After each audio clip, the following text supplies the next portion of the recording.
जब आदमी गिलास की गिलास शराब पीता है तो दिल के ऊपर चर्बी चढ़ जाती है, सांस रुक जाती है। रुकने के नतीजे में जवान का फेफड़ा काम नहीं करता, सिंगल फेफड़े पर आ जाता है, और शराब पीने के नतीजे में यही जवान दुनिया छोड़ करके चला जाता। आपके घर में कच्चा अंडा होगा, अब ये जाड़े का मौसम आया है, लोग अंडा उबाल करके खाते हैं। जाड़े का मौसम आ गया, लोग सुबह सवेरे अंडा उबाल करके खाते हैं। कच्चा अंडा तोड़ करके आप शराब के गिलास में डालिए, वो ऐसे पक जाएगा जैसे आग पर अंडा पकता है। कल तजर्बा करके देख लीजिए, शराब के गिलास में आप कच्चा अंडा तोड़ करके डालिए, वो ऐसे टाइट हो जाएगा जैसे चूल्हे पर उबला हुआ अंडा। इससे अंदाजा कीजिए कि शराब के अंदर कितनी आग है। कच्चा अंडा जाता है, पक जाता है, जब गिलास की गिलास शराब अंदर जाएगी तो अथड़ी का क्या हाल होगा। अगर शराब से बचना चाहते हैं तो एक काम है, सिर्फ एक काम करेंगे, हाथ उठाइए इंशाअल्लाह। डरना नहीं है, 7 खून माफ है। एक काम आपको करना है अगर शराब से बचना है, शराब को अपना दुश्मन समझिए, उसी दिन आपकी शराब छूट जाएगी। पादरी साहब ने लोगों से कहा, अगर शराब छोड़ना चाहते हो तो शराब को दुश्मन समझो। तो मुरीद खड़ा होकर के बोला, हुजूर कल ही तो आपने कहा था दुश्मन से मोहब्बत करो, आज कह रहे हैं कि दुश्मन से नफरत करो। तो पादरी ने कहा, यार मोहब्बत करने के लिए मैंने कहा है, लेकिन मोहब्बत में निगलने के लिए नहीं कहा है। हाथ उठाइए, वादा कीजिए शराब से खुद भी बचेंगे और अपने पूरे समाज को बचाएंगे। हाथ उठाइए इंशाअल्लाह। कौन मकबूल है, कौन मरदूद है, कौन मकबूल है, कौन मरदूद है, बेखबर क्या खबर तुझको क्या कौन है, कौन मकबूल है, कौन मरदूद है, कौन मकबूल है, कौन मरदूद है, बेखबर क्या खबर तुझको क्या कौन है। जब तुलेंगे अमल सबके मीज़ान पे, जब तुलेंगे अमल सबके मीज़ान पे, तब खुलेगा कि खोटा खरा कौन है, कौन मकबूल है, कौन मरदूद है। सिर्फ 2 पैगाम बाकी रह गए। मजमा अपनी जगह पर सलामत है, लोगों को सर्रा बागा लग गया है बैठते बैठते, तो वो अपना सर्रा बागा छुड़ाने के लिए खड़े हुए। लेकिन माशाअल्लाह जलसा देखने वाले आए, देख करके चले गए, जलसा सुनने वाले बैठे हैं। मैं तो लोकल मुकर्रिर हूँ, कल भी आपको सुना दूंगा, लेकिन जिसका टाइम नहीं मिलता है, मुश्किल से टाइम मिलता है, और आप लोग खुशनसीब थे, आपका उनका टाइम मिल गया। मौलाना अब्दुल्ला सालिम कमर साहब चतुर्वेदी वो बाकी हैं, अगर उनका बयान सुने बगैर आप चले गए तो आपका जलसा बासी हो जाएगा, बाहर के लिए लोगों के लिए नहीं रहेगा।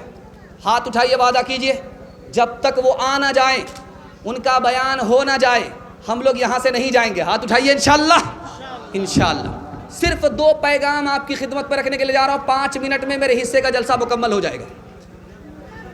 माँ बाप के हवाले से और पर्दे के हवाले से आपकी खिदमत पर रखने के लिए जा रहा हूँ। ध्यान से सुनिएगा, तेज़ी के साथ निकल जाए।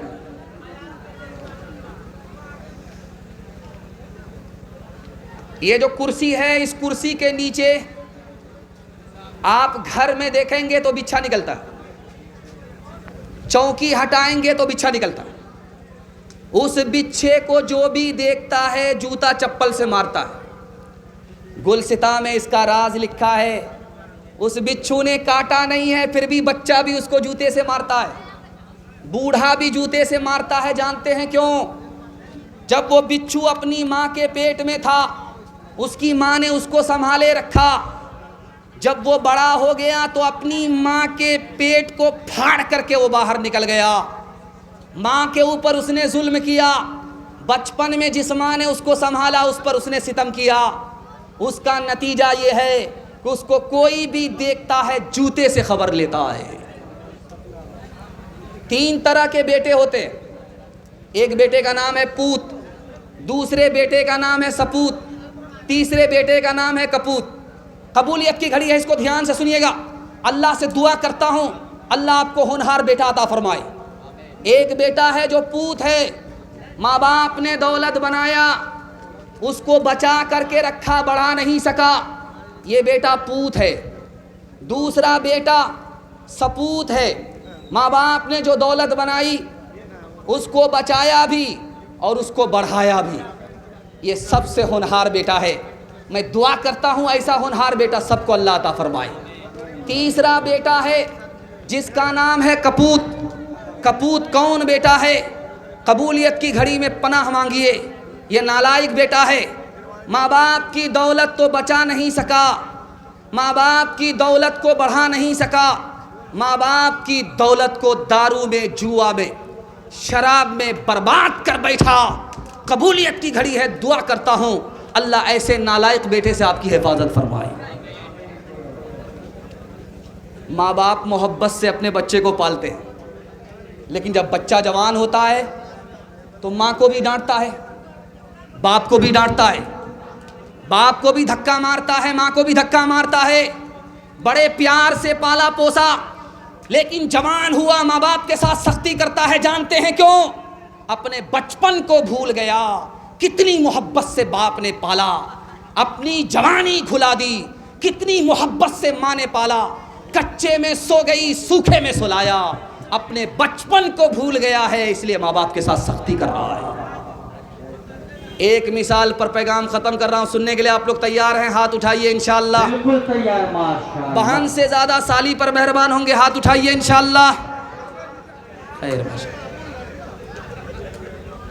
ध्यान से सुनिएगा, चाहे रंगपुरा हो चाहे मिर्गंज हो, जिस लड़की की शादी होती है वो जब ससुराल जाती है तो पहली मर्तबा जल्दी आ जाती है। चाहे 1 दिन में आ जाए, चाहे 2 दिन में आ जाए, चाहे 3 दिन में आ जाए, चाहे ये डकेता हो, चाहे ये मिर्गंज हो, चाहे ये जनमुरी जो बैठा हुआ है बढ़ाड़ा कोठी का ये हो, चाहे मिर्गंज के लोग हों, कहीं के लोग हैं।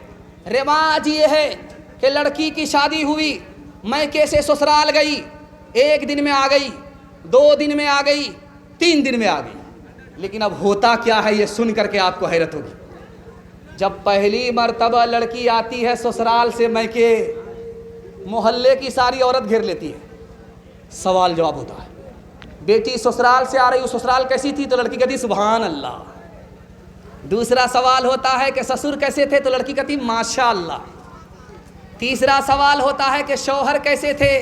तो लड़की कहती अल्हम्दुलिल्लाह।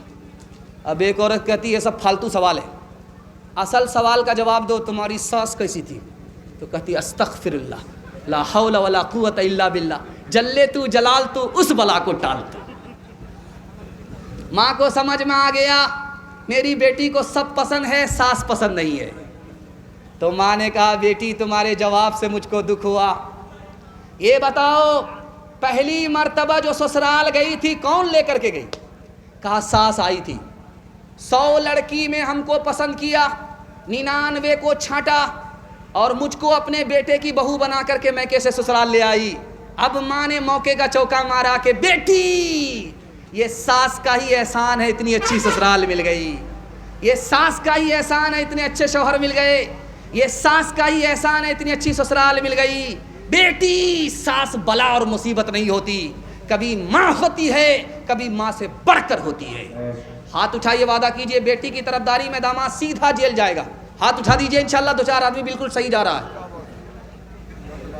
मात पिता की चाह को बेटा जो ठुकराए, माता पिता की चाह को बेटा जो ठुकराए, समझो उस परिवार का, समझो उस परिवार का सब कुछ गंवा पिलाए, सब कुछ गंवा पिलाए। सास को जब कोई बहू पग पग दे इल्जाम, सास को जब कोई बहू पग पग दे इल्जाम, उस घर से बरकत गई, उस घर से बरकत गई, नरक हो गया धाम, नरक हो गया धाम। आखिरी पैगाम ज़हमत तमाम आपकी खिदमत में पर्दे के हवाले से पैगाम है, सुनने के लिए तैयार हैं कि जोश के साथ हाथ उठाइए इंशाअल्लाह। बड़ा खूबसूरत जलसा तेज़ी के साथ निकल गया, अल्लाह जज़ाए खैर दे। जलसा इतना खूबसूरत है, आपकी चमकती हुई इतनी पेशानी है, दिल से दुआ करता हूँ अल्लाह आपकी जवान बेटी के लिए गैब से मुनासिब जोड़े का इंतज़ाम फरमाए। एक किताब है, उसका नाम है महाभारत। उस किताब में लिखा है जब बाप जवान हो, बेटी जवान हो, तो तन्हाई में ना बैठे। अपना सगा बाप अगर जवान है, अपनी सगी बेटी अगर जवान है, महाभारत में लिखा हुआ है अपनी जवान बेटी के साथ जवान बाप तन्हाई में ना बैठे, क्या पता बीवी समझकर बेटी ही से जिना कर ले। महाभारत में लिखा हुआ है। एक किताब है, उसका नाम है बरहमा पुराण, विष्णु पुराण। उसमें है कि ज़माना इतना बुरा आ रहा है, इतना बुरा आ रहा है, जो औरत घूंघट डाल करके रहती थी वो घूंघट हटा करके मर्दों के सामने बाल को संवारेगी, क्रीम लगाएगी, शर्मो हया का कोई पासो लिहाज नहीं होगा, अपने हुस्न को बेचेगी, गरीब शौहर को लात मार देगी, 7 साल 8 साल की लड़की माँ बन जाएगी, 8 और 10 साल का लड़का बाप बन जाएगा। इतना आवारा दौर आ रहा है। एक आखिरी नमूना आपकी खिदमत में रखने के लिए जा रहा हूं। रामायण किताब है, उस किताब में देवर और भाभी का तस्करा है। रामायण में देवर कौन है? लक्ष्मण जी। भाभी कौन है? सीता जी। उस किताब में लिखा हुआ है जब 14 साल का वनवास पूरा हो गया तो घर लौटी भाभी भी, सीता जी घर लौटी, देवर भी, लक्ष्मण जी। अब लोगों ने स्वागत किया, फूल का माला लेकर के लक्ष्मण जी से कहा, वो आपकी भाभी जो अपनी आबरू बचा करके आई, रावण से अपनी आबरू बचा करके आई, उसका स्वागत आप कीजिए। ये माला है, जा करके भाभी के गले में डाल करके आइए। लक्ष्मण जी से कहा जा रहा, देवर से कहा जा रहा है, आपकी भाभी 14 साल वनवास पूरा करके आ रही है, ये माला ले करके अपनी भाभी का स्वागत करके आइए। वो भाभी आपकी बैठी हुई है, वहाँ जाइए और अपने हाथ से स्वागत करके आइए, माला पहना करके आइए। अब लक्ष्मण जी ने, रामायण में लिखा है कि माला पकड़ लिया, 2-4 कदम बढ़ा करके खड़े हो गए, ताक झांक करने लगे। तो लोगों ने कहा क्या हुआ? कहा मेरी भाभी के साथ 4-5 औरत और भी बैठी हुई है। अब 4-5 औरत में मेरी भाभी कौन है मुझे पता ही नहीं है। कहा अल्लाह अल्लाह, 14 साल भाभी के साथ रहे हो, भाभी का चेहरा नहीं देखा? कहा वो तो घूंघट डाल करके रहती थी, चेहरा कहाँ नजर आया? चलते हुए सिर्फ मैंने पांव देखा है, चेहरा आज तक नहीं देखा है। शादी के बाद 4 महीने में बच्चा हो गया।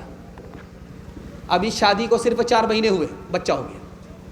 तो बीवी ने शौहर से कहा इसका क्या नाम रखें? कहा इसका नाम तेज रफ्तार रख दो। 9 महीने का सफर 4 ही महीना में तय कर लिया।